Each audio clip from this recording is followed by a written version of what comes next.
Porque básicamente el debido proceso en nuestro país lo tenemos garantizado en el sector público, porque viene por mandato constitucional.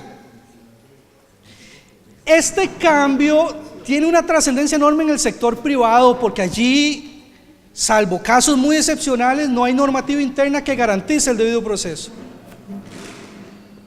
No obstante, aún en el sector público tiene incidencias, porque en el sector público, donde haya un debido proceso, que además queda resguardado con otro de los cambios que trae la ley, que lo vamos a ver más adelante, el acto administrativo, llámele usted resolución, llámele como quiera, que disponga un despido sin responsabilidad, cuando menos tendrá que cumplir con los requisitos que dice el artículo 35, es decir, una encuadre de hechos claros y precisos de qué es lo que justifica y motiva el despido. De modo que también tendrá incidencia el cambio del artículo 35 en el régimen de despido sin responsabilidad en el sector público. Es decir, allí la constatación y la demostración de la falta tiene que quedar claramente identificada. Es decir, no basta con una imputación genérica. Es que usted cometió una falta muy grave el día tal, pero ¿cuál falta? Es que hay que circunstanciarla y detallarla debidamente. En el sector público igual, el sector público, yo comparto su opinión en lo que dice respecto a que la mayoría de procedimientos administrativos disciplinarios se frustran en el sentido sancionatorio por irregularidades procedimentales. La imputación está mal hecha, la copia de la prueba se hizo mal hecho, prescribieron los plazos, ¿verdad?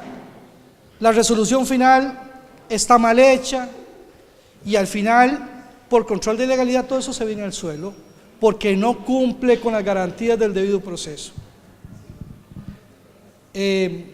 Repito, este cambio que estamos viendo, donde tiene un impacto inmediato y trascendente, es en el sector privado, porque allí el empleador no tiene, por regla general, que seguir un debido proceso. Constata, tiene conocimiento de que hay una falta y despide de inmediato.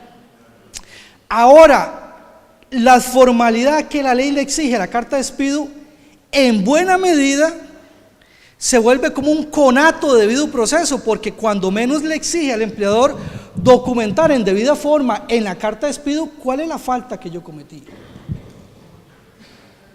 Y eso, claro, eso no deja de limitarle al empleador la potestad de libertad absoluta de despido, porque antes decían, aplicaban aquello de la Revolución Mexicana, ¿verdad?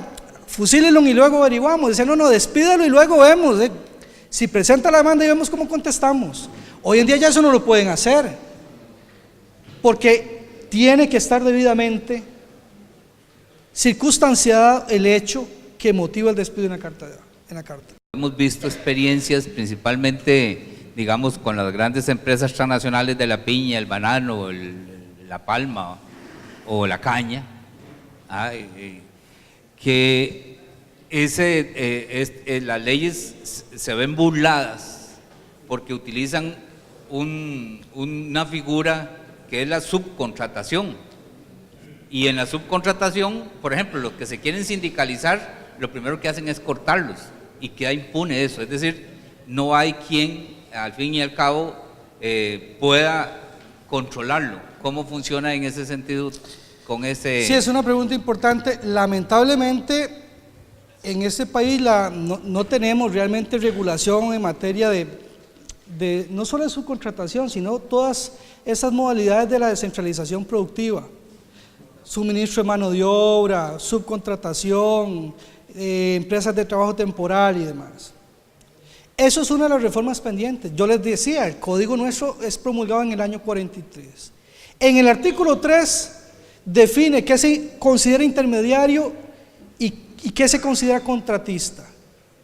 Pero lo que el artículo 3 dice es un chiste para poder responder al fenómeno de la subcontratación. En esa materia tenemos una tarea pendiente que pasará por crear una reforma que introduzca esquemas de responsabilidad empresarial compartida, es decir, en los esquemas de subcontratación serán responsables, sea solidario de manera subsidiaria, la empresa principal y la empresa contratista frente a los derechos laborales.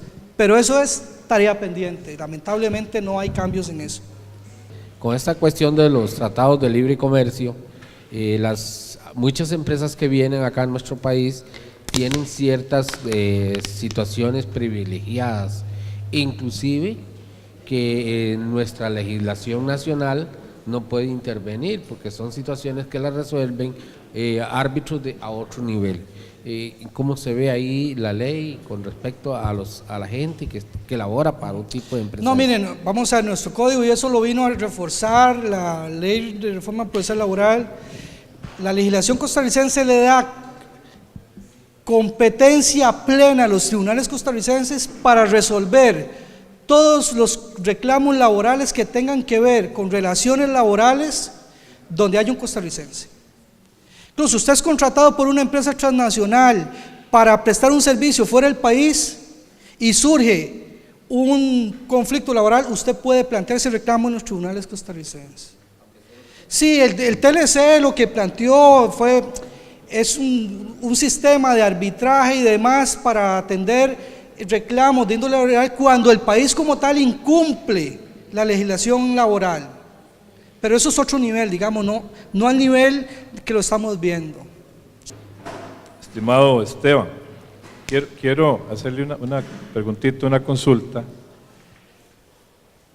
Partiendo de que la norma constitucional, nuestra Constitución, nuestra Carta Magna, indica que es un precepto el derecho a huelga, ¿de acuerdo?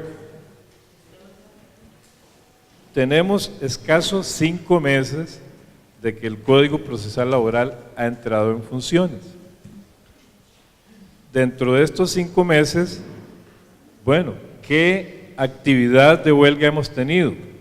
Conozco, y aquí es donde quiero que usted me aclare, que el mismo Poder Judicial entró hace poco en el problema por las pensiones y le aplicaron esto.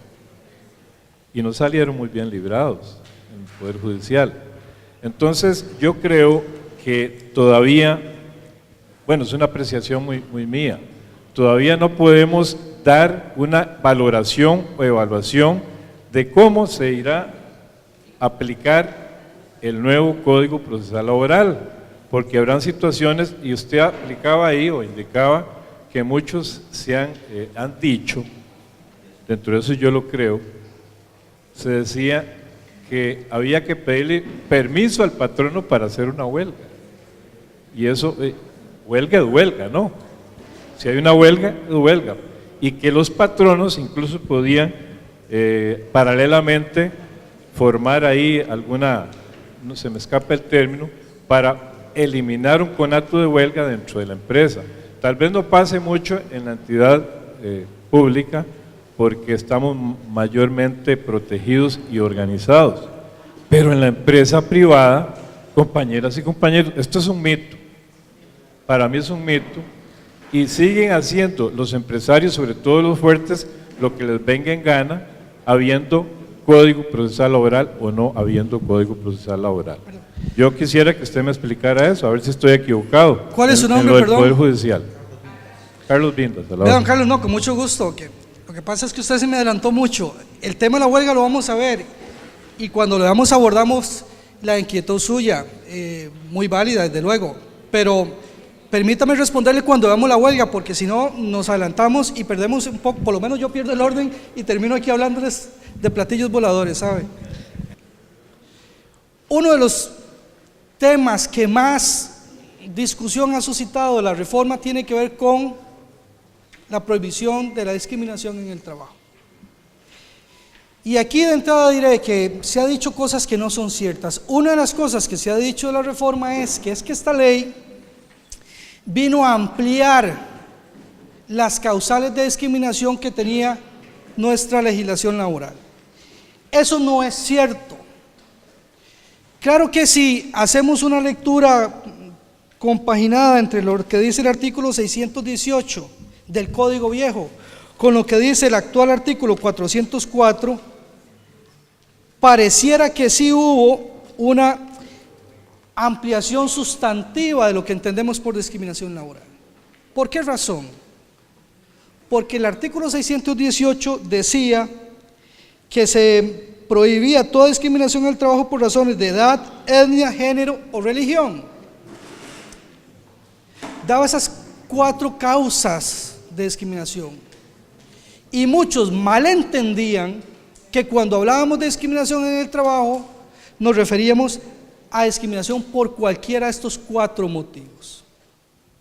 Y claro, ahora el artículo 404 de la ley nos viene a decir que se prohíbe toda discriminación en el trabajo por razones de edad, etnia, sexo, religión, raza, orientación sexual, estado civil, opinión política, ascendencia nacional, origen social, filiación, discapacidad, afiliación sindical, situación económica o cualquier otra forma análoga.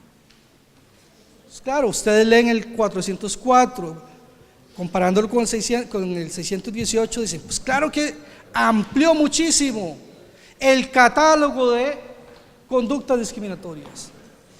Pero eso no es así, porque en este país, desde el año 1960, se aprobó una ley que está vigente hasta el día de hoy, que se llama Ley que prohíbe toda discriminación en el trabajo, la ley 6.294, que esa ley habla de 10 o más causales de discriminación.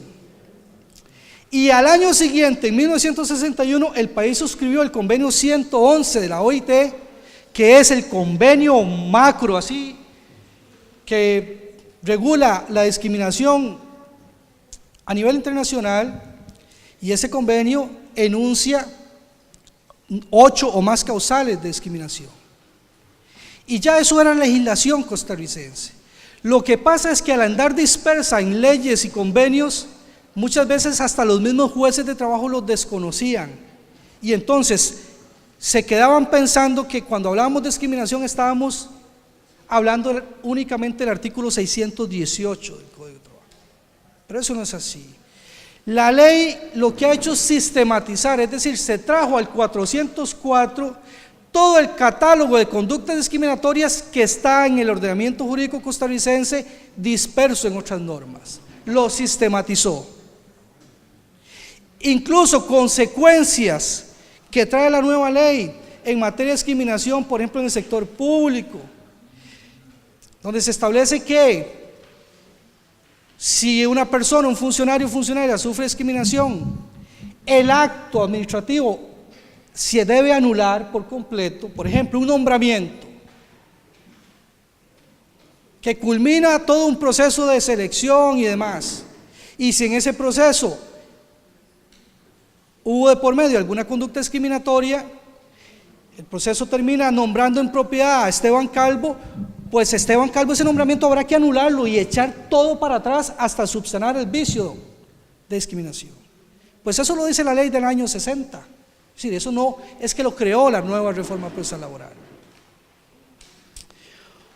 O la otra regla que dice, establece claramente la prohibición de discriminar en la fase de acceso al trabajo, es decir, en esa fase en donde ni siquiera estoy contratado, no soy trabajador de la empresa, pero en el proceso de selección me discriminan, y allí obviamente hay tutela para proteger a la persona que sufre discriminación, que es muy común en los procesos de selección sufrir discriminación. Y esto en nuestro país nos lo hemos tomado tan a la ligera que incluso hasta hace poco era común leer en los periódicos anuncios donde las empresas requerían contrataciones y ponían condiciones discriminatorias, como por ejemplo, se contrata personal no mayor de 35 años de edad. Es una discriminación por razones de edad evidente. Y sin embargo se hacía pública y todos veíamos aquello con enorme normalidad. Nadie se cuestionaba que allí había un criterio discriminatorio que está prohibido por el ordenamiento costarricense. A propósito de lo que ha hecho esta ley, que trajo esto, lo sistematizó, se suscitó una gran preocupación y ha puesto sobre todo al sector empresarial a estudiar el tema de la discriminación y a subsanar una serie de prácticas discriminatorias que antes pasaban por válidas porque todos nos hacíamos de la vista gorda. Procesos de selección, incluso por ejemplo a las mujeres se les pedía pruebas de embarazo en los procesos de selección. O en las entrevistas a las mujeres les preguntaban o les preguntan, es decir, es que porque la ley se haya creado no quiere decir que ya desapareció la discriminación. ¿Usted tiene hijos? ¿Usted quiere tener más hijos? Preguntas con un sesgo discriminatorio evidente.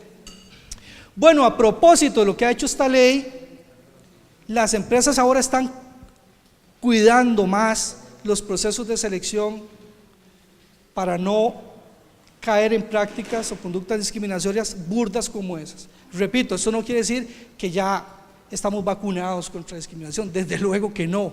De hecho, la discriminación en el mundo del trabajo moderno cada vez tiene manifestaciones mucho más sutiles y mucho más complejas de detectar.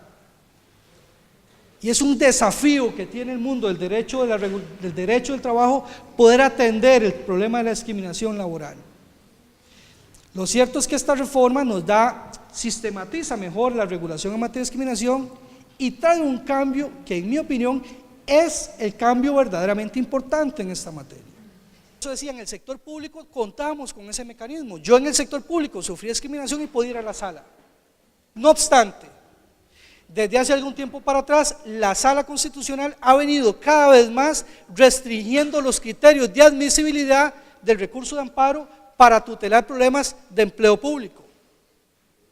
La Sala, cada vez con mayor decisión, viene remitiendo los reclamos de índole laboral del sector público a la vía ordinaria. Y con eso también estaban obligando a los funcionarios y funcionarias públicas a situaciones de estas, tenés que irse a someter a aquel proceso lento y caro del proceso ordinario para defender derechos laborales en materia de discriminación. Para mí ese es el gran cambio, es decir, tener en cuenta que hoy en día, si yo sufro una conducta discriminatoria en el trabajo, cuento con un procedimiento especial, rápido, célere e informal, para ir a reclamar y a buscar tutela frente a esa conducta discriminatoria. Porque eso sí que entonces me puede a mí quitar las trabas para decir, bueno, yo estoy sufriendo discriminación, no voy a aguantarme esta situación, sino que voy a ejercer mi derecho, voy a presentar una solicitud en ese procedimiento especial que a la vuelta de semanas tiene que haber una resolución amparando la conducta discriminatoria que yo acuso. Buenos días, compañeros y compañeras. Recientemente en el Ministerio de Educación Pública acaba de pasar un concurso para nombramiento de docentes en propiedad. Expongo el caso. Hay una docente que labora en forma interina en un centro educativo, pero por sus condiciones de salud es readecuada temporalmente hasta el 31 de enero, que vence su nombramiento interino, por situaciones psiquiátricas. Ella participó en el concurso para optar por una propiedad y efectivamente el Ministerio de Educación Pública la nombra en propiedad a partir del 1 de febrero del 2018. Expongo que su condición de readecuación temporal llegaba hasta el 31 de enero. Posterior a ello, 3 días después, el Ministerio de Educación Pública le envía una carta donde le indica que por situaciones de su salud, ella no puede optar por un puesto en propiedad. Entonces le cesa la plaza o el nombramiento en propiedad que le dio. Actualmente está desempleada a partir del 31 de enero, porque también se le negó la posibilidad de optar por una propiedad por su condición que mantenía temporalmente de readecuación de funciones por psiquiatría. ¿Es discriminación o no esta situación? Bueno, mire, generalmente cuando en esos espacios a mí me consultan sobre casos específicos, yo soy muy cauteloso para contestar, porque es que depende de una serie de detalles para poder determinar si hay una conducta discriminatoria o no. No todo trato desigual en el trabajo es discriminatorio. Si usted me dice a mí que a ella lo que le dicen es que por su situación de salud no puede aspirar a un puesto en propiedad, así tal cual, punto y raya, nada más que eso, yo le diría que claro que eso es una conducta discriminatoria, porque el motivo de salud no puede ser un impedimento para acceder a un puesto en propiedad. Repito, pero puede haber otro montón de circunstancias que condicionan la circunstancia. Por eso no me atrevo a darle una respuesta categórica. Claro, habrá que ver el expediente, los antecedentes, porque yo he visto casos, por ejemplo, una vez atendí una situación de un trabajador que acusaba una conducta discriminatoria porque optó por un puesto que era de operador de una grúa y no le dieron el puesto porque tenía problemas de visión. Y yo le dije, óigame, pero es que efectivamente poner a usted a trabajar esa grúa es atentar contra su salud, contra la salud de los compañeros, es decir, ahí no hay conducta discriminatoria porque había una circunstancia objetiva que justificaba, digamos, el trato desigual. Por eso, esta materia es muy compleja porque no todo trato desigual es discriminatorio. Bien, en este tema, repito, lo que me interesa que se queden es Esteban, entendiendo. Permiso, solo para aclararle un poco al compañero, porque yo estaba en un sistema de reubicación, es que antes el servicio civil, antes de sacar el concurso, ellos pusieron unos requisitos. Dentro de ese requisito estaba que todo aquel docente que estaba en reubicación o en algún sistema diferente a estar, porque ellos le llaman como que uno no está activo. Entonces había una cláusula ahí que decía que nosotros no teníamos el derecho a participar. Sin embargo, yo como reubicada, yo participé, igualmente el proceso que está explicando el compañero me pasó. Lo que pasa es que ya yo por psiquiatría tenía un traslado. Entonces yo creo que ahí podría caber, no sé, yo no soy abogada, pero tal vez un recurso de amparo. Lo que pasa es que ellos pueden defender que ya antes en los requisitos está específicamente el punto explicado que no teníamos el derecho. Sin embargo, yo no lo hice, me imagino que la compañera ahí los puntos lo leyó, pero eso fue lo que pasó exactamente. Sí, sí, repito, puede haber muchas circunstancias. Ahora, igual, reitero para terminar con esto, a mí lo que me interesa que les quede claro es que en el marco de la ley, las conductas discriminatorias en el trabajo cuentan hoy en día con un procedimiento especial en la jurisdicción de trabajo, es decir, yo funcionario, yo trabajador de la empresa privada, puedo acudir a ese procedimiento para defenderme de una conducta discriminatoria. Es decir, no digo que hoy en día ya no sea útil el recurso de amparo. Lo que quiero decir es que ya no solo se cuenta con eso, ahora hay un procedimiento especial para hacer valer la tutela frente a conductas discriminatorias. Don Esteban, en el Ministerio de Educación se viene dando desde hace muchos años una situación que es muy dolorosa. Gracias. Es los nombramientos interinos. Hoy es decir, la mitad de cada 2 personas, una persona trabaja interinamente. Y se ha llegado al colmo de que hay compañeros que se pensionan interinos y compañeras. ¿Esa es una conducta discriminatoria o no es una conducta discriminatoria? Vamos a ver, la condición como tal de nombramiento interino indefinido no es per se discriminatoria. Eso es una patología pavorosa que estamos sufriendo en el país, en la administración pública, y aquí lo digo porque lo digo en todos los espacios, ni siquiera los sindicatos hemos hecho lo que hay que hacer para tratar de enderezar eso. Porque eso necesita, repito, eso pasa ya incluso por una política de empleo de Estado. No puede ser que haya nombramientos interinos de 5 años ni de 10, eso es una anomalía pavorosa. El nombramiento interino se justifica para situaciones estrictamente temporales. Si yo estoy ocupando un puesto en donde las funciones son permanentes y estoy ahí 1 año, 2 años, 3 años, como interino, eso es una irregularidad. Ahora bien, en muchas ocasiones, el nombramiento interino viene aparejado con conductas discriminatorias. Y generalmente las personas en nombramientos interinos son más vulnerables a la discriminación por razones obvias, porque cuando yo tengo un nombramiento en propiedad, tengo condiciones de estabilidad que me amparan mejor frente a una conducta discriminatoria y que además me ponen en una posición más fuerte para reclamar contra una conducta discriminatoria. Cuando soy un nombramiento interino, casi que estoy dispuesto a agachar la cabeza ante cualquier abuso con tal de mantener el principio de la estabilidad en el puesto. Por eso es que el interinazgo, repito, es una pandemia que tiene consecuencias muy gravosas, incluso de corrupción. Muchas conductas de corrupción en la administración pública se valen de la situación endeble que tienen los interinos, porque usted interino obedece o se queda sin trabajo. Pero sí, es una situación, repito, que habrá que abordarla con otras herramientas.